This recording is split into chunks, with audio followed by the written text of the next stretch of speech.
மயிலாடுதுறை மாவட்டம் சீர்காழி அருகே தருமக்குளம் காத்தாயம்மன் கோயிலில் தீமிதி திருவிழா வெகு விமர்சையாக நடைபெற்றது. விரதமிருந்து காப்பு கட்டிய பக்தர்கள் தீமிதித்து நேர்த்திக்கடன் செலுத்தினர். அதனைத் தொடர்ந்து காத்தாயம்மனின் திருவீதி உலா நடைபெற்றது. திருவண்ணாமலை அண்ணாமலையார் கோவில் பிரம்ம தீர்த்த குளத்தில் வருண யாகம் நடைபெற்றது. 108 சிவாச்சாரியார்கள் மற்றும் வேத விற்பனர்கள் பங்கேற்று 10,008 மந்திரங்கள் முழங்க விமர்சையாக நடைபெற்ற வருண யாகத்தில் திரளானோர் பங்கேற்றனர். சிவாச்சாரியார்கள் பிரம்ம தீர்த்த குளத்தில் கழுத்தளவு நீரில் நின்றபடி 3 மணி நேரத்திற்கு மேலாக பல்வேறு மந்திரங்களை உச்சரித்தனர்.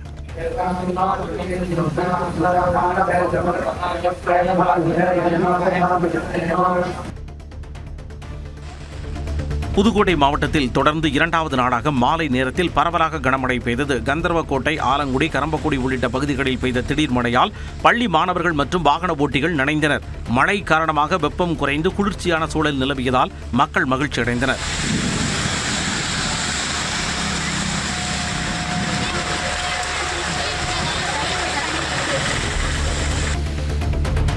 காஞ்சிபுரம் மற்றும் சுற்றுவட்டார பகுதிகளில் கடுமையான வெயில் மற்றும் புழுக்கத்தால் அவதிப்பட்ட மக்களுக்கு மாலை நேரத்தில் பெய்த மழை நிம்மதியை அளித்தது. காஞ்சிபுரம், ஒரிக்கை, செவிலிமேடு, ஸ்ரீபெரும்புதூர், ஒரக்கடம், பாலாஜாபாத், உத்தரமேரூர் உள்ளிட்ட பகுதிகளில் பெய்த மழையால் வெப்பநிலை கணிசமாக குறைந்து இதமான சூழல் நிலவியது. திடீர் மழையால் பொதுமக்கள் மகிழ்ச்சி அடைந்தனர்.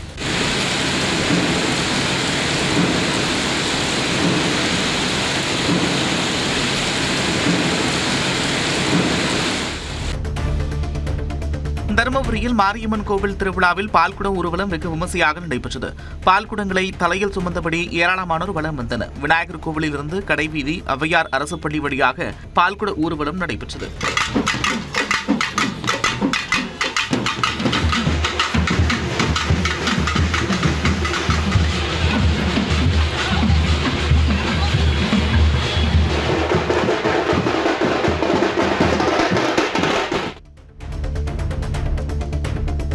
கேரள மாநிலம் மூணாறு அருகே தேயிலை தோட்ட பகுதியில் குட்டியுடன் யானை கூட்டம் உலாவரும் ட்ரோன் காட்சிகள் கவனம் பெற்றுள்ளன.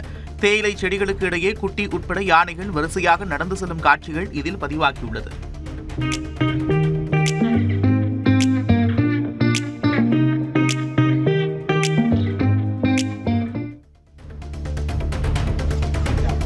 நிலத்தை அளந்து கொடுக்காத வருவாய்த்துறையை கண்டித்து ராமநாதபுரம் மாவட்ட ஆட்சியர் அலுவலகத்தில் 3 பேர் பெட்ரோல் ஊற்றி தீக்குளிக்க முயன்றதால் பரபரப்பு ஏற்பட்டது. கடலாடி தாலுகா ஓரிவயல் கிராமத்தைச் சேர்ந்த சுப்பிரமணியன் என்பவர் தனக்கு சொந்தமான நிலத்தை அளந்து கொடுக்க கோரி வட்டாட்சியர் அலுவலகத்தில் பலமுறை மனு அளித்ததாக கூறப்படுகிறது. ஆனால் நிலத்தை அளந்து கொடுக்காமல் இழுத்தடிப்பதாக கூறி சுப்பிரமணியன், அவரது மனைவி ஜெயராணி மற்றும் காளியம்மாள் ஆகியோர் மாவட்ட அலுவலகம் முன்பு தீக்குளிக்க முயன்றனர். பாதுகாப்பு பணியில் இருந்த காவலர்கள் உடனடியாக தடுத்து நிறுத்தி அவர்களை அழைத்துச் சென்றனர். சேலம் மாநகராட்சி குடிநீர் விநியோகத்தை தனியார் நிறுவனமான சூயஸிடம் ஒப்படைக்கும் முடிவை கைவிட வலியுறுத்தி இந்திய ஜனநாயக வாலிப சங்கத்தினர் பேரணி மற்றும் முற்றுகை போராட்டத்தில் ஈடுபட்டனர். போராட்டத்திற்கு அனுமதி மறுக்கப்பட்டதால் போலீசாரோடு தள்ளுமுள்ளு ஏற்பட்ட நிலையில் மாநகராட்சி அலுவலகத்திற்குள் நுழைந்து மேயரின் வாகனம் முன்பு தர்ணாவில் ஈடுபட்டனர். குடிநீர் சேவை மாநகராட்சி கட்டுப்பாட்டிலேயே தொடர வேண்டும் என்று வலியுறுத்திய போராட்டக்காரர்களை போலீசார் கைது செய்தனர். கரூர் மாவட்டம் கீழ்முனையனூரில் சுமார் 3000 ஆண்டுகள் பழமையான பெருங்கற்காலத்தை சேர்ந்த 50 கல்வெட்டுகள் கண்டுபிடிக்கப்பட்டுள்ளன. அமராவதி, காவிரி நதிகள் சங்கமிக்கக்கூடிய பகுதியிலிருந்து தெற்கே அமைந்திருக்கக்கூடிய இந்த இடத்தில் நிலத்தின் உரிமையாளர்கள் பல தலைமுறைகளாக எந்த சேதமும் செய்யாமல் இக்கல்வெட்டங்களை அப்படியே பாதுகாத்து விவசாயம் செய்து வருகின்றனர். இந்த அரிய தொல்லியல் சின்னங்கள் அமைந்திருக்கக்கூடிய பகுதியில் விரிவான அகழாய்வு மேற்கொள்ள தமிழக அரசு நடவடிக்கை எடுக்க வேண்டும் என்று தொல்லியல் ஆய்வாளர்கள் கோரிக்கை விடுத்துள்ளனர். திருவண்ணாமலை அண்ணாமலையார் கோவிலில் பாடகர் சித் ஸ்ரீராம் தன்னுடைய குடும்பத்தினருடன் சுவாமி தரிசனம் மேற்கொண்டார். ஆலய நிர்வாகம் சார்பில் சிவாச்சாரியார்கள் மாலை அணிவித்து பிரசாதங்கள் வழங்கி கௌரவித்தனர். சித் ஸ்ரீராமுடன் பலரும் புகைப்படம் எடுத்தனர். பெரம்பலூர் குடிசை மாற்று வாரிய குடியிருப்பு பகுதிக்கு 3 மாதங்களாக முறையாக குடிநீர் வழங்கப்படாததை கண்டித்து பொதுமக்கள் சாலை மறியலில் ஈடுபட்டனர். பெரம்பலூர் மானாமதுரை தேசிய நெடுஞ்சாலையில் காலிக்குடங்களுடன் நடைபெற்ற போராட்டத்தால் சுமார் 1 மணி நேரம் போக்குவரத்து பாதிக்கப்பட்டது. இதனால் அந்த வழியாக செல்லும் வாகனங்கள் அணிவகுத்து நின்றன. தகவல் அறிந்து வந்த காவல்துறையினர் விரைவில் குடிநீர் வழங்க நடவடிக்கை எடுக்கப்படும் என்று உறுதியளித்ததை அடுத்து அனைவரும் கலைந்து சென்றனர்.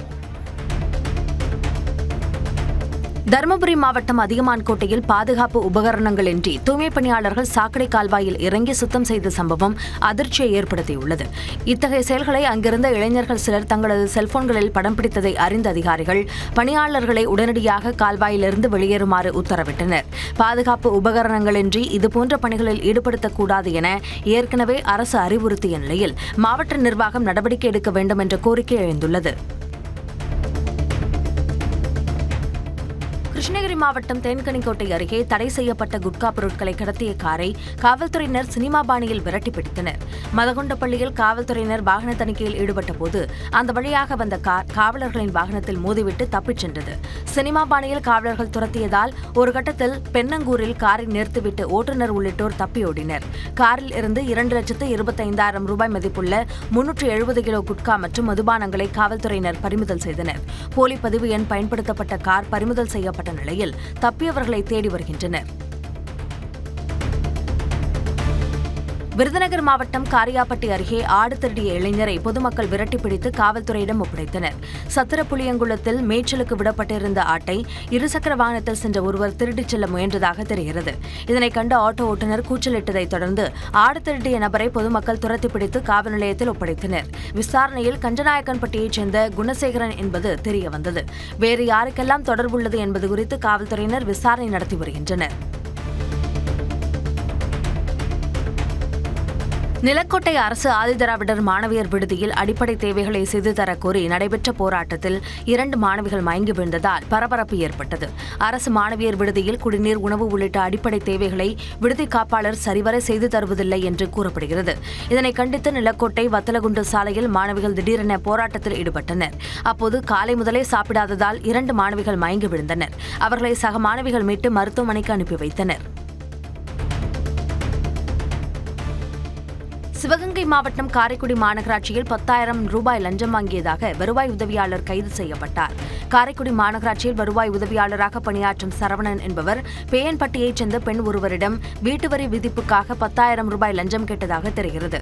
6,000 ரூபாய் ஜிபே மூலமாக அந்த பெண் செலுத்திய நிலையில் மீதமுள்ள 4,000 ரூபாயை ரொக்கமாக தருவதாக கூறியுள்ளார். இதனிடையே சம்பந்தப்பட்ட பெண் லஞ்ச ஒழிப்புத்துறையில் புகார் அளித்துள்ளார். இதனையடுத்து மீதமுள்ள 4,000 ரூபாயை ரொக்கமாக பெற்றபோது சரவணனை கையும் களவுமாக லஞ்ச ஒழிப்புத்துறையினர் பிடித்து கைது செய்தனர். திண்டுக்கல் மாவட்டம் கசவனம்பட்டி முத்தாலம்மன் கோயிலில் 5 ஆண்டுகளுக்கு ஒருமுறை நடைபெறும் பாரம்பரிய படுகளம் திருவிழா வெகு விமரிசையாக நடைபெற்றது. மழை பெய்யவும் விவசாயம் செழிக்கவும் வேண்டி பக்தர்கள் நேர்த்திக்கடன் செலுத்தினர். விழாவின் முக்கிய நிகழ்வாக குழந்தைகள் மீது வெள்ளை ஆடை போர்த்தி ஒப்பாரியிட்டு வழிபடும் பாரம்பரிய சடங்கு நடைபெற்றது.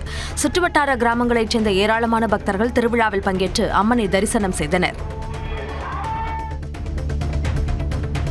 ராணிப்பேட்டை மாவட்டம் ஆற்காடு அருகே சத்யசாய் நகர் பகுதியில் கள்ளச்சந்தையில் சட்டவிரோதமாக மது விற்பனை நடைபெறுவதாக பொதுமக்கள் குற்றம் சாட்டியுள்ளனர். இதனால் பள்ளி கல்லூரி மாணவிகள் மற்றும் பொதுமக்களுக்கு இடையூறு ஏற்படுவதாக கூறி சட்டவிரோத மது விற்பனையை தடுத்து சம்பந்தப்பட்டவர்கள் மீது காவல்துறையினர் உடனடியாக நடவடிக்கை எடுக்க வேண்டும் என்று கோரிக்கை விடுத்துள்ளனர். கன்னியாகுமரி மாவட்டம் ஆற்றூர் பகுதியில் 17 வயது சிறுவனை கட்டாயப்படுத்தி உடலுறவு கொண்டதாக இளம்பெண் மீது போக்சோ வழக்கு பதிவு செய்யப்பட்டுள்ளது.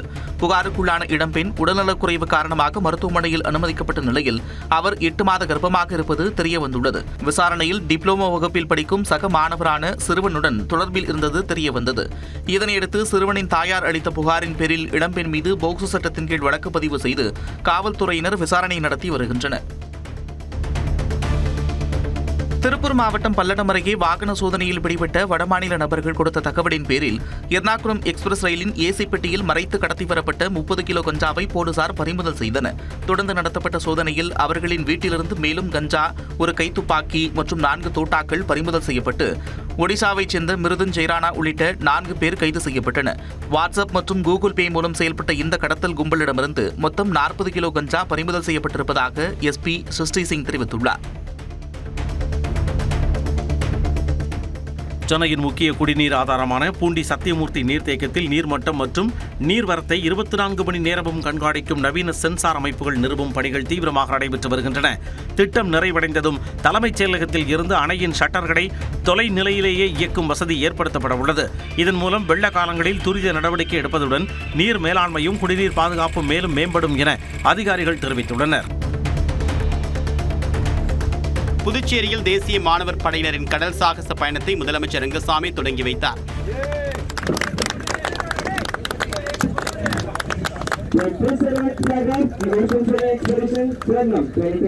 பிறகு செய்தியாளர்களை சந்தித்த அவரிடம் அமைச்சர்களுக்கு இலாக்கா ஒதுக்கீடு தொடர்பாக சுருக்கமாக பதிலளித்தார். இதுவரைக்கும் 6 நாள் ஆகுது, எதுவும் ஒப்புதல் வரல. என்ன தாமதமா இருக்கு நினைக்கிறீங்க? எனக்கு வரும். சிவகங்கை மாவட்டம் காளையார்கோவில் அருகே உள்ள மாராந்தை கிராம கண்மாய் வரத்து கால்வாயை நீதிமன்றம் உத்தரவிட்டும் தூர்வாராத பொதுப்பணித்துறையை கண்டித்து கிராம மக்கள் அலுவலகத்தை முற்றுகையிட்டு போராட்டத்தில் ஈடுபட்டனர். சுமார் 250 குடும்பங்களின் நீர் ஆதாரமாக விளங்கக்கூடிய இந்த கால்வாயை முறையாக தூர்வாராமல் கண் துடைப்பாக சுத்தம் செய்ததை அடுத்து இணை பொறியாளரிடம் முறையிட்டும் உரிய பதில் கிடைக்காததால் விவசாயிகள் 50க்கும் மேற்பட்டோர் தர்ணாவில் ஈடுபட்டு அதிருப்தியை வெளிப்படுத்தினர்.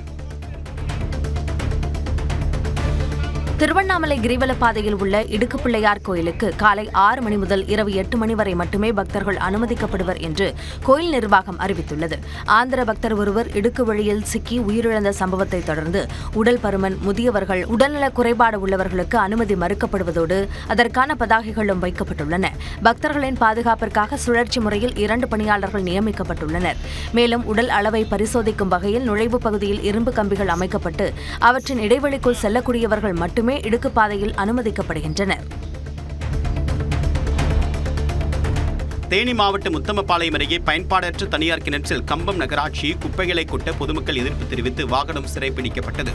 ஊத்துக்காடு கிராமத்தில் தனியார் தோட்டத்தில் உள்ள பயன்பாடற்ற கிணற்றில் கம்பம் நகராட்சி பகுதிகளில் சேகரிக்கப்படக்கூடிய குப்பைகளை கொட்டுவதற்காக வாகனங்கள் வந்ததாக கூறப்படுகிறது. இதையறிந்த அந்த பொதுமக்கள் குப்பைகள் கொட்டுவதால் தங்கள் நிலங்களின் நிலத்தடி நீர்மட்டம் மாசடையும் என்று எதிர்ப்பு தெரிவித்து வாகனத்தை சிறைப்பிடித்தனர். கடந்த 22 ஆண்டுகளாக நாள்தோறும் இன்ஜின் ஆயிலை குடித்து வாழ்வதாக கர்நாடக மாநிலத்தைச் சேர்ந்த நபர் கூறியதைக் கண்டு ஓசூர் மக்கள் திகைத்து போயினர். பெங்களூருவில் வசித்து வரும் ஆயில்குமார் என்பவர் சபரிமலை ஐயப்பனுக்கு மாலை அணிவித்து கோயிலுக்கு நடைப்பயணம் மேற்கொண்டிருக்கிறார். இந்த நிலையில் ஓசூர் வந்த அவர் டீக்கடையில் தேநீர் அருந்திவிட்டு சிறிது நேரத்தில் தன்னிடமிருந்த இன்ஜின் ஆயிலை குடித்தார். இதனை அங்கிருந்த மக்கள் ஆச்சரியத்துடன் பார்த்தனர். நாள்தோறும் 8 லிட்டர் இன்ஜின் ஆயில் குடிப்பதாகவும் சாதாரண உணவு சாப்பிடுவதில்லை என்றும் ஆயில்குமார் தெரிவித்தார். சென்னை ரெட்டேரி பகுதியில் தேநீர் கடையில் புகுந்த நட்சத்திர ஆமையை மாதவரம் காவல்துறையினர் மீட்டனர். ஜிஎன்டி சாலையில் அமைந்துள்ள தேநீர் கடையில் நட்சத்திர ஆமை ஒன்று இருப்பதாக கடையின் உரிமையாளர் காவல்துறைக்கு தகவல் கொடுத்தார். நட்சத்திர ஆமையை மீட்டு வனத்துறையிடம் ஒப்படைத்த காவல்துறையினர் அந்த ஆமை கடத்தி வரப்பட்டதா என்ற கோணத்தில் விசாரித்து வருகின்றனர். சென்னை மாதவரம் ரெட்டேரி அருகே உள்ள தேநீர் கடைக்குள் வழி தவறி வந்த அரிய வகை நட்சத்திர ஆமையை கடை உரிமையாளர் மீட்டு மாதவரம் காவல் நிலையத்தில் ஒப்படைத்தார். பின்னர் காவல்துறையினர் அந்த ஆமையை சீதஞ்சேரி வனத்துறை அதிகாரிகளிடம் பாதுகாப்பாக ஒப்படைத்தனர். அரிய வன விலங்கான நட்சத்திர ஆமை சட்டவிரோதமாக வளர்ப்பது, விற்கப்படுவது சட்டப்படி குற்றம் என்பது குறிப்பிடத்தக்கது.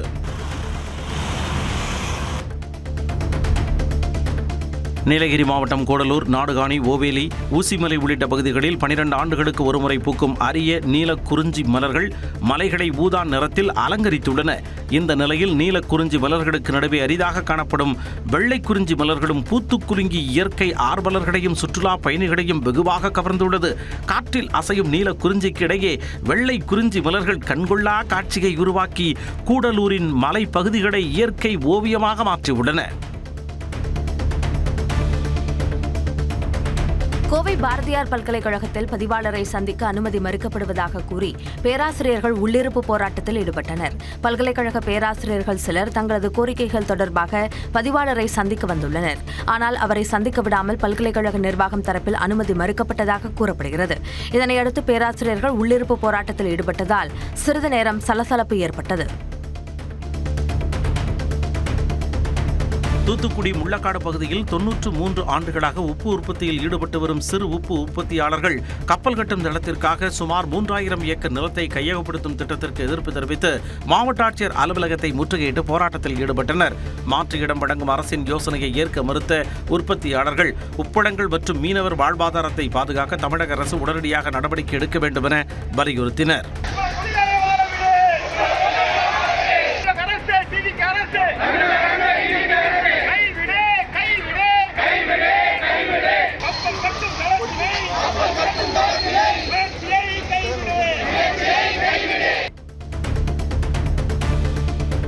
கோவை மாவட்டம் வடிவேளாம்பாளையம் சுற்றுவட்டார பகுதிகளில் விவசாயிகள் பூக்கள் அறுவடையில் தீவிரம் காட்டி வருகின்றனர். குறிப்பாக சாமந்தி, செவ்வந்தி, கோழிக்கொண்டை செடிகளில் தற்போது பூக்கள் நன்கு பூத்து குலுங்க தொடங்கியுள்ளன. வரவிருக்கும் பண்டிகை நாட்களில் பூக்களுக்கு நல்ல விலை கிடைக்கும் என விவசாயிகள் நம்பிக்கை தெரிவித்துள்ளனர். செங்கல்பட்டு மாவட்டம் வண்டலூர் மற்றும் அதனை சுற்றியுள்ள பகுதிகளில் பெய்த கனமழையின் பொழுது கீரப்பாக்கம் ஊராட்சியில் மின்னல் தாக்கி 2 தென்னை மரங்கள் தீப்பிடித்து எரிந்தது. துலுக்கானத்தம்மன் கோவில் தெருவில் தனியாருக்கு சொந்தமான இடத்தில் இருந்த 2 தென்னை மரங்கள் மீது மின்னல் நேரடியாக தாக்கியதில் அந்த மரங்கள் சட்டென தீப்பிடித்து எரிய தொடங்கின.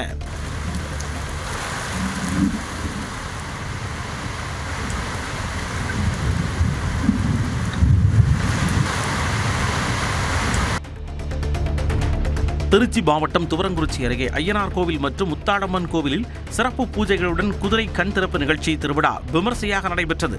பில்லுப்பட்டியில் முத்தாளம்மன் கோவிலில் இருந்து சுடுமண் குதிரைகளை பக்தர்கள் தங்களது தோள்களில் சுமந்தபடி சுமார் 2 கிலோமீட்டர் தொலைவில் உள்ள ஐயனார் கோவிலுக்கு பேரணியாக சுமந்து சென்றனர்.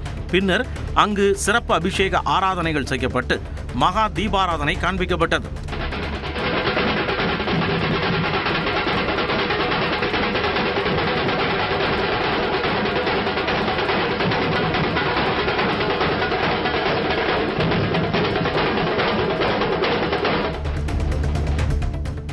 புதுக்கோட்டை மாநகராட்சியின் 30வது வார்டு காமராஜபுரத்தில் 10 நாட்களுக்கும் மேலாக குடிநீர் விநியோகம் பாதிக்கப்பட்டதை கண்டித்து பொதுமக்கள் காலிக்குடங்களோடு மாநகராட்சி அலுவலகத்தை முற்றுகையிட்டு போராட்டத்தில் ஈடுபட்டனர். 5000க்கும் மேற்பட்டோர் பாதிக்கப்பட்டுள்ளதாக கூறிய அவர்கள் அடிப்படை வசதிகளை உடனடியாக செய்து தரக்கோரி கோரிக்கை விடுத்துள்ளனர். பின்னர் எம்எல்ஏ முத்துராஜா மற்றும் மாநகராட்சி அதிகாரிகள் நடத்திய பேச்சுவார்த்தையை தொடர்ந்து 1.5 மணி நேர போராட்டம் கைவிடப்பட்டது. திருப்பூர் மாநகராட்சிக்கு உட்பட்ட அம்பேத்கர் நகரில் 20 நாட்களுக்கு மேலாக குடிநீர் விநியோகம் செய்யப்படாததை கண்டித்து பெண்கள், குழந்தைகள் காலி குடங்களுடன் திருப்பூர் பல்லடம் தேசிய நெடுஞ்சாலையில் மறியல் போராட்டத்தில் ஈடுபட்டனர். இதனால் சுமார் 20 நிமிடங்கள் போக்குவரத்து பாதிக்கப்பட்டது. சம்பவ இடத்திற்கு வந்த காவல்துறை மற்றும் மாநகராட்சி அதிகாரிகள் உடனடியாக லாரி மூலம் குடிநீர் வழங்கவும், குழாய் பணிகளை விரைந்து முடித்து சீரான குடிநீர் விநியோகம் செய்யவும் உறுதியளித்ததைத் தொடர்ந்து பொதுமக்கள் கலைந்து சென்றனர். திருப்பத்தூர் மாவட்டம் ஆலங்காயம் சிறப்பு உதவி காவல் ஆய்வாளர் லஞ்ச ஒழிப்புத் துறையினரால் கைது செய்யப்பட்டார். விபத்து வழக்கில் பறிமுதல் செய்யப்பட்ட மஞ்சுநாதன் என்பவரின் காரை விடுவிப்பதற்காக ஆய்வாளர் ராமகிருஷ்ணன் 5000 ரூபாய் லஞ்சம் பெற்றதாக கூறப்படுகிறது. இந்நிலையில் காவல் நிலையத்திலேயே லஞ்சம் வாங்கிய பொழுது ஆய்வாளர் ராமகிருஷ்ணனை லஞ்ச ஒழிப்பு போலீசார் கையும் கடவுமாக பிடித்து கைது செய்து விசாரணை நடத்தி வருகின்றனர். சிவகங்கை மாவட்டம் மானாமதுரை வட்டாட்சியர் அலுவலகத்தில் மனுக்களுடன் மட்டும் வாருங்கள், பணம் வைத்திருப்பவர்களுக்கு உள்ளே அனுமதி இல்லை என்று ஒட்டப்பட்டுள்ள நோட்டீஸ் கவனம் பெற்றுள்ளது. அரசு அலுவலகங்களில் லஞ்சம் மற்றும் இடைத்தரகர்களின் தலையீட்டை தடுக்க இந்த நடவடிக்கை எடுக்கப்பட்டுள்ளதாக தெரிவிக்கப்பட்டுள்ளது. வட்டாட்சியர் மேற்கொண்டுள்ள இந்த நடவடிக்கைக்கு பலரும் பாராட்டு தெரிவித்து வருகின்றனர். கோவை அருகே பேரூர் சிறுவாணி சாலையில் திடீரென மின்வயர் அறுந்து விழுந்ததால் போக்குவரத்து பாதிக்கப்பட்டது. தகவல் அறிந்து வந்த மின் ஊழியர்கள் மின் இணைப்பை துண்டித்து அறுந்து விழுந்த மின்வயரை சரி செய்தனர். வாகனங்கள் நீண்ட வரிசையில் காத்திருந்த நிலையில் போக்குவரத்து காவல்துறையினர் போக்குவரத்தை சீரமைத்தனர். விருதுநகர் மாவட்டத்தில் சட்டவிரோதமாக பட்டாசு தயாரிப்பவர்கள் குறித்து தகவல் தெரிவிக்க இலவச புகார் எண்களை மாவட்ட காவல்துறை வெளியிட்டுள்ளது. சட்டவிரோத பட்டாசு தயாரிப்பை தடுக்க காவல்துறை பல்வேறு முயற்சிகளை மேற்கொண்டு வருகிறது. அதன் ஒரு பகுதியாக இலவச புகார் எண்களை அறிவித்துள்ள காவல்துறை புகார் அளிப்பவர்களின் விவரங்கள் ரகசியம் காக்கப்படும் என்று உறுதியளித்துள்ளது. காஞ்சிபுரம் மாவட்டம் உத்தரமேரூர் அருகே திருப்புலிவனத்தில் அமைந்துள்ள முத்துமாரியம்மன் கோவிலில் ஆடி மாத திருவிழா வெகு விமர்சையாக நடைபெற்றது. ஏராளமான பக்தர்கள் பூக்கூடி இறங்கி நேர்த்திக்கடன் செலுத்தினர். கரகம், ஊர்வலம், கூழ்வார்த்தல் உள்ளிட்ட நிகழ்ச்சிகளில் பக்தர்கள் பங்கேற்றனர். திரளான பக்தர்கள் கலந்து கொண்டு சாமி தரிசனம் செய்தனர். நாமக்கல் மாவட்டம் திருச்செங்கோட்டில் இருந்து ஈரோடு சென்ற அரசு பேருந்தில் மதுபோதையில் இருந்த தம்பதி தகராறில் ஈடுபட்டு சக பயணிகளையும் தாக்கியதால் பரபரப்பு ஏற்பட்டது. பயணிகளின் பாதுகாப்பை கருத்தில் கொண்டு பேருந்தை பள்ளிப்பாளையம் காவல் நிலையத்திற்கே ஓட்டிச் சென்ற ஓட்டுநர் இருவரையும் போலீசாரிடம் ஒப்படைத்தார். விசாரணையில் அவர்கள் இருவர் மீதும் ஏற்கனவே பல்வேறு வழக்குகள் நிலுவையில் இருப்பது தெரியவந்த நிலையில் போலீசார் தொடர்ந்து விசாரணை நடத்தி வருகின்றனர். சென்னை நங்கநல்லூரில் பலத்த காற்றுடன் பெய்த மழையில் அரச மரத்தின் கிளை முறிந்து சாலையில் விழுந்ததால் போக்குவரத்து பாதிக்கப்பட்டது. மரக்கிளை விழுந்ததில் மின்சார வயர்களும் அறுந்து விழுந்ததால் அப்பகுதி முழுவதும் மின்தடை ஏற்பட்டது. தகவல் அறிந்து வந்த மாநகராட்சி ஊழியர்கள் மரத்தை அகற்றி மின் விநியோகத்தை சீரமைக்கும் பணிகளில் ஈடுபட்டனர்.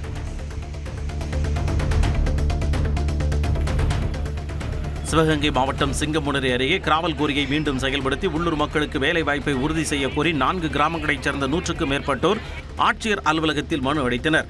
மனு அளிக்க வந்தவர்களை எதிர்தரப்பினர் வழிமறித்ததால் கிராமத்தில் பதற்றம் ஏற்பட்டதாக கூறப்படுகிறது. குவாரி செயல்பட்டால் வாழ்வாதாரம் மேம்படும் என ஒரு தரப்பினர் வலியுறுத்த, சுற்றுச்சூழல் மற்றும் பிற காரணங்களால் குவாரி வேண்டாம் என்று மற்றொரு தரப்பினர் எதிர்ப்பு தெரிவித்து வருவதால் அப்பகுதியில் பரபரப்பு நிலவி வருகிறது. புதுக்கோட்டை மாநகராட்சியின் சத்தியமூர்த்தி சாலையில் கலைஞர் கருணாநிதி அரசு மகளிர் கலைக்கல்லூரி நுழைவாயில் அருகே 20 ஆண்டுகளுக்கு மேலாக உள்ள உயர் மின்னழுத்த மின்மாற்றியின் கான்கிரீட் தூண்கள் சேதமடைந்து எந்த நேரத்திலும் சரிந்துவிடும் அபாய நிலையில் உள்ளன. மழைக்கு பிறகு தூண்களின் நிலை மேலும் மோசமடைந்ததால் போக்குவரத்து போலீசார் தடுப்புகள் அமைத்து பாதுகாப்பு பணியில் ஈடுபட்டனர். அசம்பாவிதம் ஏற்படும் முன் பழைய மின்மாற்றியை அகற்றி புதிய மின்மாற்றி அமைக்க வேண்டும் என்று பொதுமக்கள் கோரிக்கை விடுத்துள்ளனர். சென்னை கோயம்பேடு அருகே நெற்குன்றத்தில் பள்ளி வழிபாட்டுத் தலங்கள் மற்றும் பேருந்து நிலையம் அருகே செயல்படும் அரசு மதுபான கடையை அகற்றக் கோரி அதிமுக சார்பில் கண்டன ஆர்ப்பாட்டம் நடைபெற்றது. இதில் பேசிய முன்னாள் அமைச்சர் கோகுல இந்திரா, மக்கள் பிரச்சினைகளில் கவனம் செலுத்தாமல் செயல்படுவதாக மதுரவாயல் தாவேக எம்எல்ஏவை விமர்சித்தார். கன்னியாகுமரி மாவட்டத்தில் மாற்றுத்திறனாளி சபரிவர்மன் உயிரிழந்த வழக்கு சிபிசிஐடிக்கு மாற்றப்பட்ட நிலையில் சென்னையிலிருந்து வந்த சிபிசிஐடி காவல் கண்காணிப்பாளர் சாஜிதா நாகர்கோவில் சிறையில் ஆய்வு செய்தார். தொடர்ந்து சிறை கைதிகள் மற்றும் சிறை காவலர்களிடம் விசாரணை நடத்தி வழக்கு தொடர்பான ஆவணங்கள் மற்றும் ஆதாரங்களையும் ஆய்வு செய்தார். ஏற்கனவே சிறை மருத்துவமனை மற்றும் சபரிவர்மனின் உறவினர்களிடம் விசாரணை நடைபெற்ற நிலையில் தற்போது விசாரணை மேலும் தீவிரப்படுத்தப்பட்டுள்ளது. மனோன்மணியம் சுந்தரனார் பல்கலைக்கழக பட்டமளிப்பு விழாவில் தமிழ்த்தாய் வாழ்த்து 3வதாக பாடப்பட உள்ளதாக துணைவேந்தர் தெரிவித்திருந்த நிலையில் நெல்லை வண்ணாரப்பேட்டையில் இந்திய மாணவர் சங்கத்தினர் ஆர்ப்பாட்டம் நடத்தினர். நெல்லை மனோன்மணியம் சுந்தரனார் பல்கலைக்கழகத்தின் 33வது பட்டமளிப்பு விழா இன்று நடைபெறவுள்ளது. இந்த நிலையில் தமிழ்த்தாய் வாழ்த்து எழுதிய மனோன்மணியம் சுந்தரனாரின் பெயரிலான பல்கலைக்கழகத்தில் தமிழ்த்தாய் வாழ்த்துக்கு உரிய முன்னுரிமை வழங்க வேண்டும் என கோரி ஆர்ப்பாட்டம் நடைபெற்றது. தமிழ்த்தாய் வாழ்த்தை முதலில் பாடச் செய்ய வேண்டும், இல்லையெனில் பட்டமளிப்பு விழாவை ரத்து செய்ய வேண்டும் என கோரிக்கை விடுத்தனர். சென்னை மற்றும் புறநகர் பகுதிகளில் மாலை நேரத்தில் பெய்த மழையால் குளிர்ச்சியான சூழல் நிலவியது. அதன்படி ஆலந்தூர், மீனம்பாக்கம், பல்லாவரம், குரோம்பேட்டை, தாம்பரம், சேலையூர் உள்ளிட்ட இடங்களில் கனமழை பெய்ததால் தாழ்வான சாலைகளில் மழைநீர் தேங்கியது.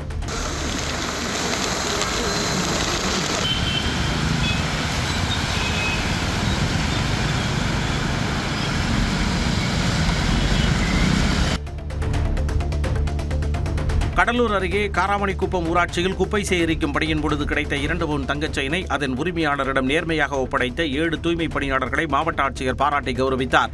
வீட்டுக் குப்பையுடன் தவறுதலாக வெளியே சென்ற தங்கச் செயினை தேடி கண்டுபிடித்து ஒப்படைத்த இந்த சம்பவம் தூய்மை பணியாளர்களின் நேர்மைக்கு பொதுமக்களிடையே பாராட்டை பெற்றுள்ளது.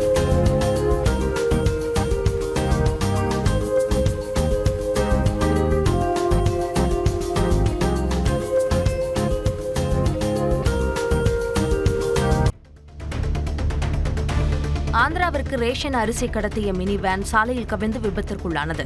கும்மிடிப்பூண்டி பைபாஸ் சாலையில் ஆந்திரா நோக்கி சென்ற மினி வேன் பெத்திக்குப்பம் பகுதியில் ஓட்டுநரின் கட்டுப்பாட்டை இழந்து சாலையில் கவிழ்ந்தது.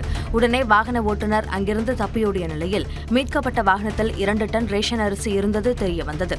அவற்றை பறிமுதல் செய்த காவல்துறையினர் தப்பியோடிய ஓட்டுநரை தேடி வருகின்றனர். கொடைக்கானல் அரசு மருத்துவமனையில் மதுபோதையில் கான்ஸ்டபிள் தங்கப்பாண்டி சூறையாடிய சம்பவத்தை தொடர்ந்து திண்டுக்கல் மாவட்ட காவல் கண்காணிப்பாளர் ஜெயக்குமார் மருத்துவமனைக்கு நேரில் சென்று ஆய்வு மேற்கொண்டார். சேதமடைந்த பொருட்களை பார்வையிட்ட அவர் பணியில் இருந்த செவிலியர்களிடம் சம்பவம் குறித்து கேட்டறிந்ததுடன் சேதமடைந்த பொருட்களை சீரமைத்து தருவதாகவும் நடந்த சம்பவத்திற்கு வருத்தம் தெரிவிப்பதாகவும் கூறினார். ஸ்வீடனில் நடைபெற்ற சர்வதேச கால்பந்து கோத்தியா யூத் கப் மற்றும் பிரான்சில் நடைபெற்ற ஸ்பெஷல் ஒலிம்பிக் கால்பந்து உலகக் கோப்பையில் பதக்கங்கள் வென்ற புதுச்சேரி வீரர்கள் மற்றும் பயிற்சியாளர்கள் முதலமைச்சர் ரங்கசாமி மற்றும் சட்டப்பேரவைத் தலைவர் அன்பழகனை சந்தித்து வாழ்த்து பெற்றனர். அவர்களின் சாதனைக்கு மாநில அரசு பாராட்டு தெரிவித்தது.